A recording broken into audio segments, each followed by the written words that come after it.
Ignition sequence starts. 6, 5, 4, 3, 2, 1, 0. Liftoff. We have a liftoff.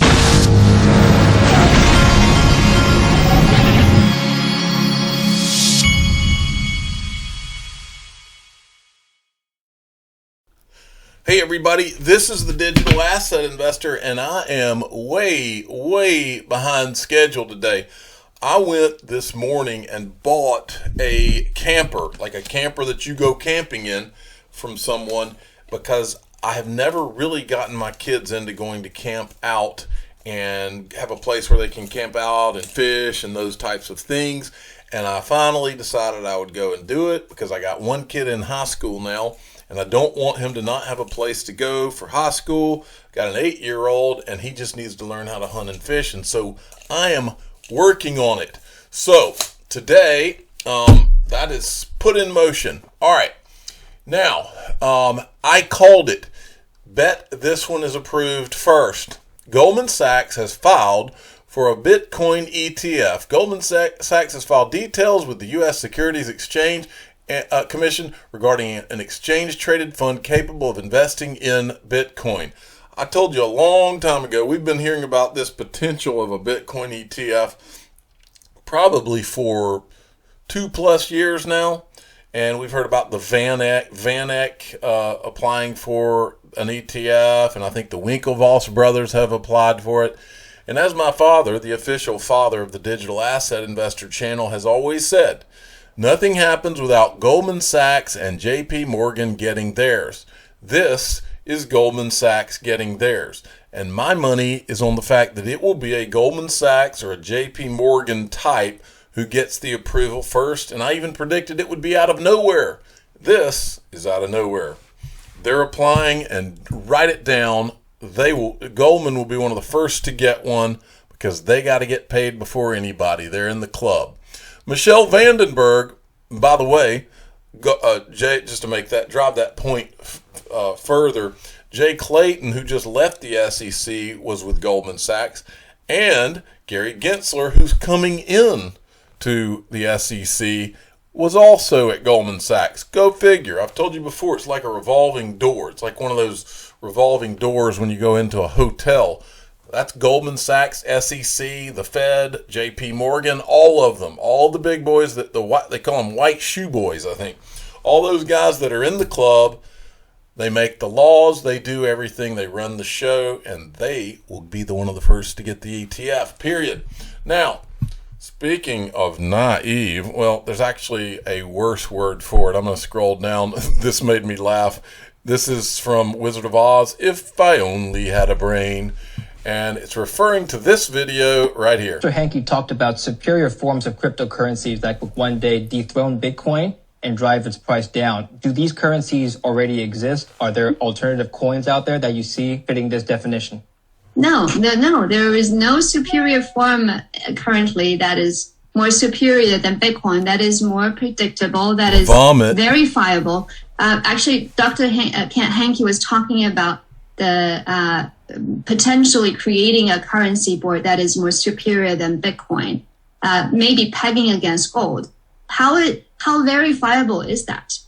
Bitcoin is a network that is P2P, that's sensitive, censorship resistant. Anyone, if you are interested in setting up a node and check it out, you can check it out. You can verify it. It's verifiable to everyone in the world, right? How can that be done for gold? You have to have a third party running the reserve, checking it, and have then invite other third parties.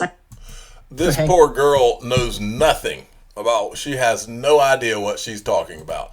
I am now, to take on the challenge, I am now going to go down the list, and I'm going to show you every technology that is not just superior to Bitcoin, but a lot more superior to Bitcoin. Here we go. I'm just going to go through the top 10. There's Bitcoin. Ethereum superior to Bitcoin, Tether superior to Bitcoin, Binance Coin superior, Cardano superior, Polkadot superior, XRP superior, not Litecoin, Theta is superior, Chainlink superior, Bitcoin Cash is superior, Stellar is superior, not Dogcoin, Luna is superior. I mean, I could go on and on and on. Bitcoin is it's a big nothing. It's a big goose egg. It's got first mover advantage. It's proof of work. Proof of work does not work. And that's the fact, Jack. Now, as long as we're here, I wanted to show you some of the return. Every once in a while, I like to go and show you some of the crazy returns in this. And just ask yourself, is Goldman Sachs and the boys looking at these returns, or do you think they're just, we're not going to pay any attention to that. We're just going to stay away from that. Bitcoin's up over 700%, Ethereum up over 1,000%, Binance Coin's over 1,900%, Cardano's over 3,600%. You got Polkadot down 93%, XRP's up 220% with an SEC lawsuit. With an SEC lawsuit up 222%. Now, the highest return I've seen is Theta, up 17,500%. When I see this, I see a number that when XRP comes out from under this lawsuit, and it will, imagine what that goes to when this is what you get when you're not under an SEC lawsuit and you're not the one. Okay? All right. Next, Mr. Use Case. He's telling Elon Musk this. A single Bitcoin transaction to pay for your Tesla consumes 741 kilowatt hours. The same amount of energy for a 2019 Tesla Model 3 long-range vehicle to travel approximately 2,850 miles. If you paid in XRP consuming 0.0000113 kilowatt per hour, that same amount of energy used equates to 10 feet in a Tesla. There you go, folks. The truth is what it is. Now, I believe this was sent to me by Brad Combs, and I forgot to put his thing in here. But anyway, this is Gary Gensler and his remarks at the Business of Blockchain event. This is when he was at MIT. There were several interesting clips. Let me tell you before I play this, the one deduction I get from listening to Gary Gensler, and that is that Gary Gensler pretty much believes that all digital currencies are securities, and that includes XRP. I'm not going to be surprised if Gary Gensler comes in, calls XRP a security. Of course, then he's got to say secured by what, but calls pretty much all of them securities except for like Bitcoin. And I think it could have been the plan all along, is to call everything securities and then say, so what this means is, unless you have a securities license, you can't list it. But look, all of a sudden we got Goldman Sachs and the boys and JP Morgan and BNY Mellon, and they have securities license, and they're all of a sudden able to custody this. What a coincidence.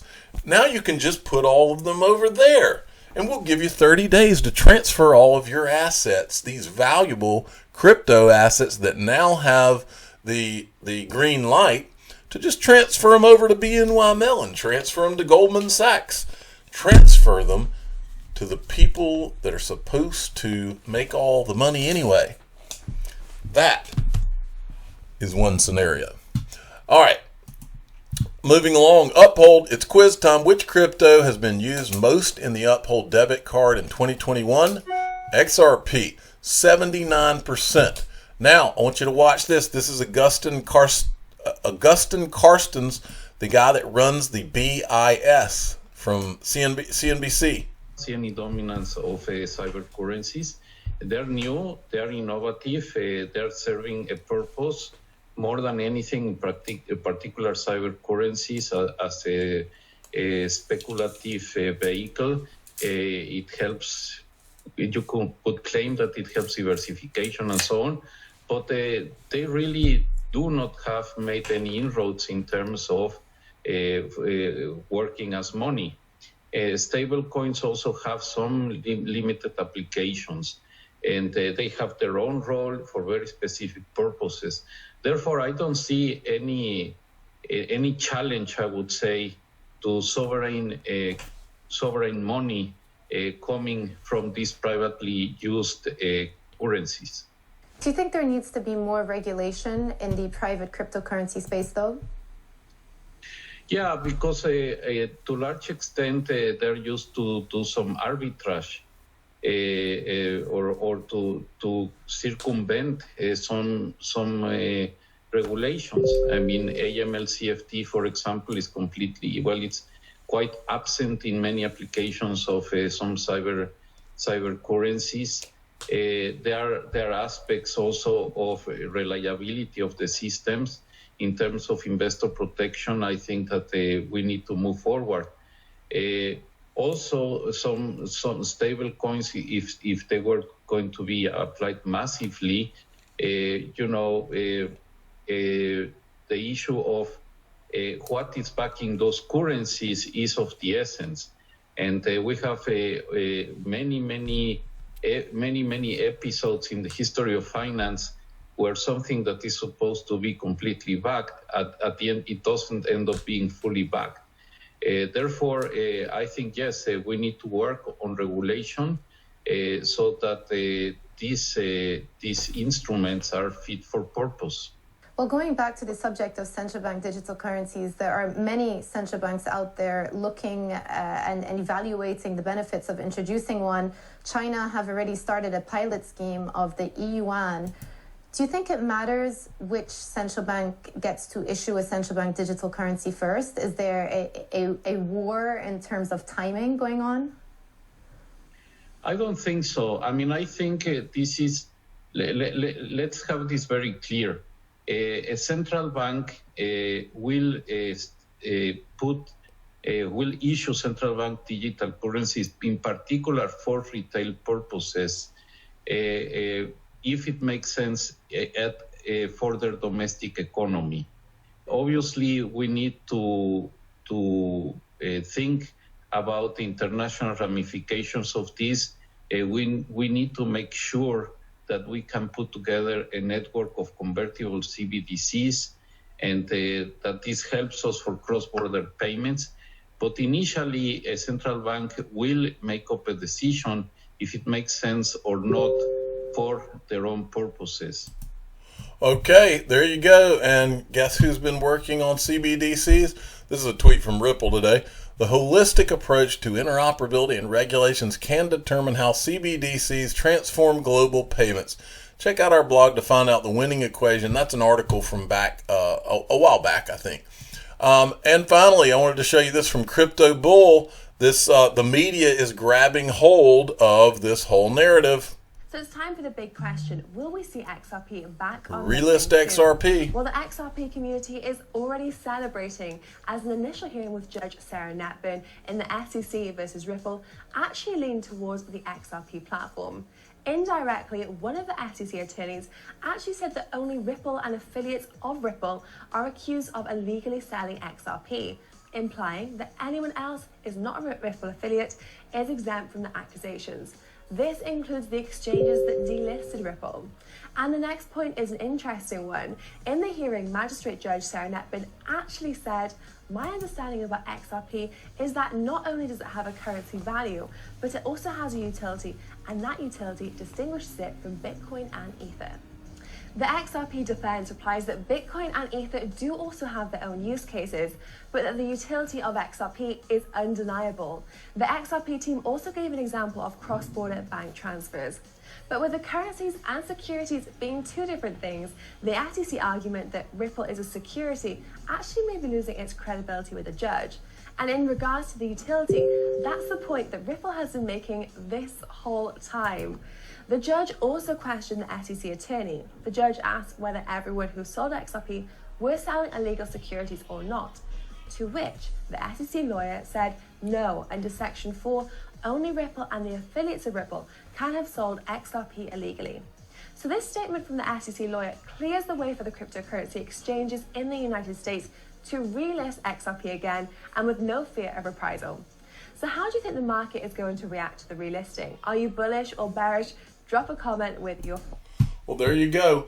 I wanted to remind everybody, well, I didn't tell you about this, the Unstoppable Domains people, and this link's at the top of the description of this video. They've just listed a whole new round of, they call this the local business and community category. They've got cannabis.crypto. These are the expensive ones. shop, doctor, movies.crypto, mail.crypto. And as you go down, you'll see some others. It looks like attorney.crypto already sold. Lawyers.crypto sold. Law.crypto is at 25,000. I would think this one would go before this one. Maybe not. Artist.crypto sold 25,000. So anyway, you can click on the link in the description and go check these out and buy one if you want to. I'm the digital asset investor. I'm not an investment advisor. This is for entertainment purposes only. Please subscribe, hit the like button, and tell your friends and family that the premium domain NFT sale is still going on at Unstoppable Domains. Thanks for listening.